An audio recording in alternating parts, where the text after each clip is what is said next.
Welcome to another week of This Week in Royal History, where we explore the personal stories, triumphs, and tragedies of the royal figures who have shaped the course of history, delving into their fascinating lives and the legacies they left behind. The Tudors Dynasty Podcast.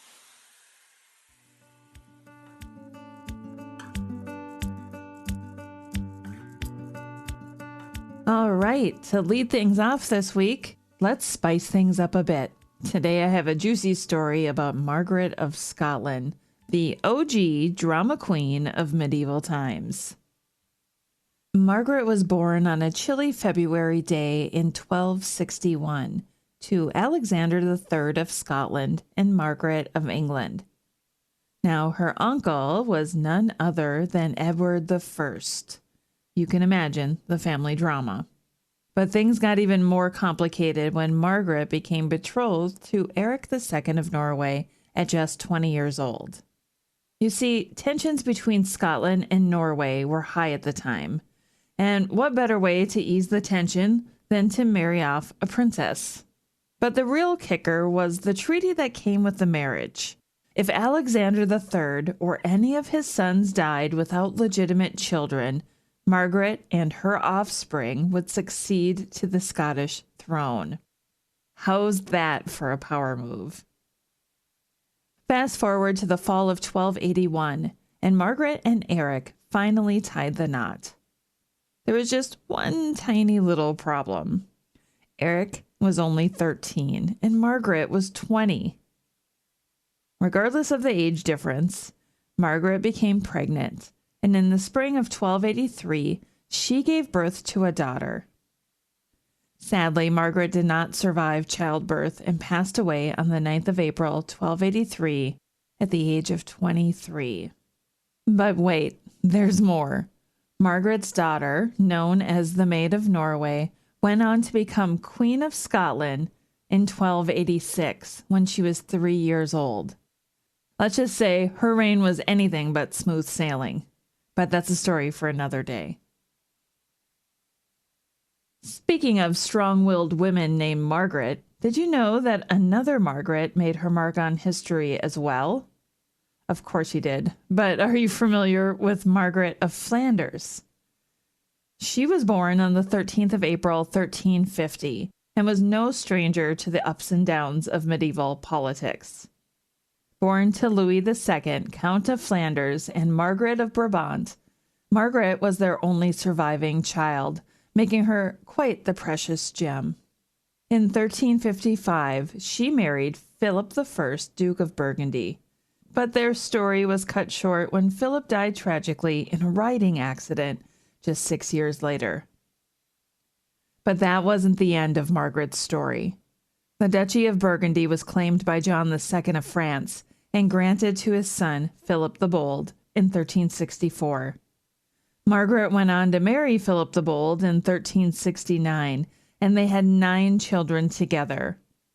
Although, of course, not all of them made it to adulthood.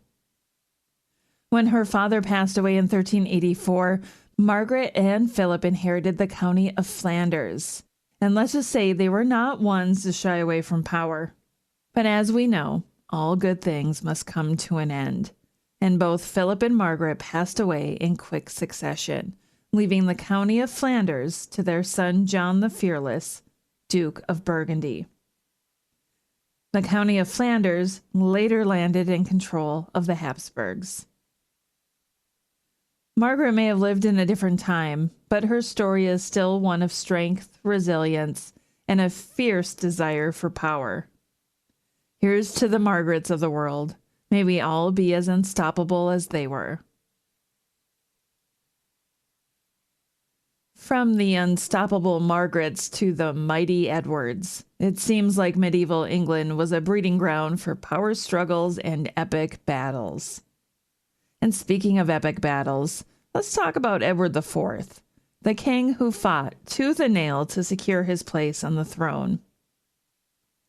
Edward was born to Richard, 3rd Duke of York, and Cecily Neville in Normandy back in 1442. Both of his parents were direct descendants from Edward III, with claims to the English throne. Talk about some serious royal bloodlines. After his father's execution, or murder, in 1460, Edward took up his claim and continued to battle against the Lancaster armies of Henry VI of England. But with the support of his cousin Richard Neville, Earl of Warwick, or aka the Kingmaker, he finally defeated Henry's forces at the Battle of Towton in 1461 and was proclaimed Edward IV of England. But of course, no king is complete without his queen, and Edward secretly married Elizabeth Woodville in 1464. Unfortunately, this created some major tension between him and the Kingmaker, who wanted Edward to make a political marriage with a foreign princess. But Edward and Elizabeth didn't let that stop them. They went on to have 10 children together. But Edward's reign wasn't all sunshine and rainbows. In 1470, a Lancastrian army invaded England, led by Margaret of Anjou, Henry VI's wife, and Warwick, alongside Edward's own brother, George, Duke of Clarence. The Lancastrians were victorious, and Henry VI took back the throne until March 1471, when Edward and his brother Richard, Duke of Gloucester, returned to England. The York forces defeated the Lancastrian army at the Battle of Tewkesbury in May, and Henry VI later died in the Tower of London. After that, things calmed down for Edward, and he was able to enjoy some peace and security on the throne. But sadly, he died unexpectedly on the 9th of April, 1483, at the age of 40. His young son, Edward V, succeeded him, but was declared illegitimate by his uncle, Richard, who claimed the throne for himself as Richard III. Edward's 2 young surviving sons would later become known as the Princes in the Tower. But on a happier note, did you know that Edward's eldest daughter, Elizabeth of York, married Henry VII of England to bring an end to the Wars of the Roses and united the houses of York and Lancaster? Talk about a fairy tale ending to a tumultuous time in English history. Well, maybe not so much a fairy tale, but a tale nonetheless. From the powerful Edwards to the influential Margarets, it's clear that medieval Europe was home to some truly fascinating figures. And speaking of fascinating, let's dive into the life of Marguerite of Navarre, a woman who played a pivotal role in the French Renaissance and Reformation. Marguerite was born on April 11th, 1492, to Charles, Count of Angoulême, and Louise of Savoy. As the eldest child, Marguerite was no stranger to the spotlight, especially since her father was a descendant of Charles V of France and a possible successor to the throne. She had one younger brother who would later become Francis I of France, but her mother made sure that Marguerite received a classical education that included Latin. In 1509, Marguerite was married off to Charles IV, Duke of Alençon, in a political match brokered by Louis XII of France. Unfortunately, the marriage remained childless, and Charles passed away in 1525. A year later, she married Henry II of Navarre. Together, they had 2 children, although only their eldest daughter survived to adulthood. But Marguerite was more than just a wife and mother. She was an important participant in the French Renaissance and Reformation. In fact, it's even possible that Anne Boleyn, during her time as lady-in-waiting to Queen Claude, may have crossed paths with Marguerite and become influenced by her views on Christianity. Marguerite was a vocal advocate for reform within the Catholic Church, although she wasn't a Calvinist herself, and she did her best to protect reformers. Sadly, Marguerite passed away on the 21st of December, 1549, at the age of 57. But her legacy lived on through her grandson, who became Henry IV of France and began the Bourbon Dynasty. It's truly incredible to think about the impact that Marguerite of Navarre had on both French history and the wider world. Here's to trailblazers like Marguerite, who paved the way for progress and change. From Marguerite of Navarre to Catherine de' Medici, it's clear that women played a crucial role in shaping the course of history. And speaking of history makers, let's talk about Catherine de' Medici, a woman who was born in a tragedy, but went on to become one of the most powerful women in French history. Catherine was born on the 13th of April, 1519, but sadly, both of her parents died within a month of her birth, leaving her to be raised by her aunt, Clarice de' Medici, and her cousins.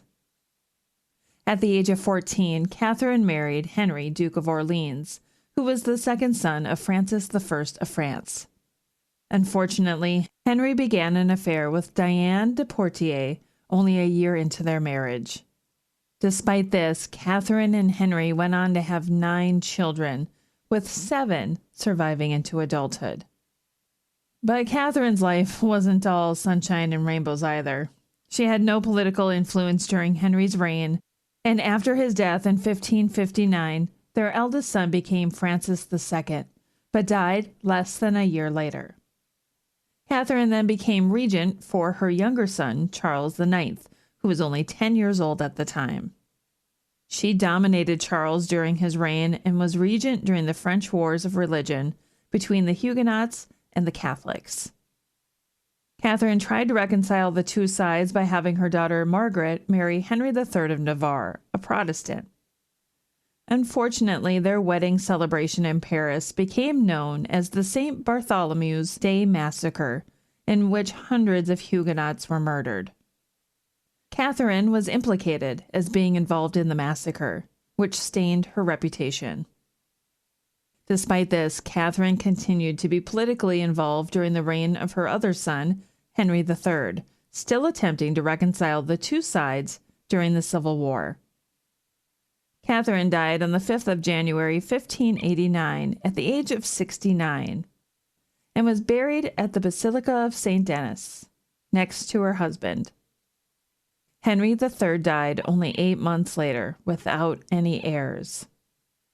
But did you know that Catherine's daughter Margaret became Queen Consort of France when her husband succeeded as Henry IV of France? It's amazing to think about how the lives of these powerful women intersected and influenced the course of history. From Catherine de' Medici to Juana of Castile, it's clear that women in history faced many challenges, including being confined by their male relatives. And speaking of confinement, let's talk about Juana of Castile, a woman who was born into a powerful royal family, but ultimately spent much of her life imprisoned. Juana was born on the 6th of November, 1479, to Ferdinand II of Aragon and Isabella I of Castile. From a young age, it was clear that Juana would make a significant marriage, and she was educated in academics and royal or domestic etiquette. In 1496, she married Philip of Flanders, son of Maximilian I, Holy Roman Emperor, and Mary, Duchess of Burgundy.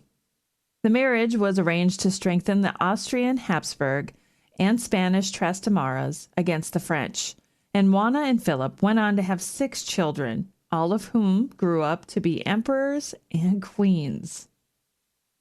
But despite her royal lineage and powerful marriage, Juana's life took a turn when she was recognized as the heir to Castile after the death of her brother, elder sister, and nephew.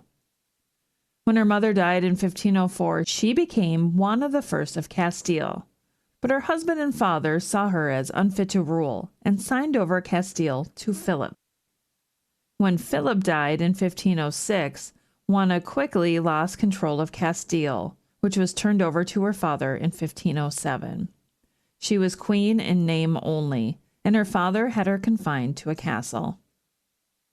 Reports began circulating that Juana was going mad, and by 1509 her father had her locked up. When Ferdinand died in 1516, the Kingdom of Aragon transferred to Juana and her son Charles V, and he ruled as co-monarch with Juana in Castile, Leon, and Aragon. However, Charles also had his mother confined to confirm his rule, and she would spend the rest of her life locked away, where her mental condition continued to deteriorate. Juana died on the 12th of April, 1555, at the age of 75.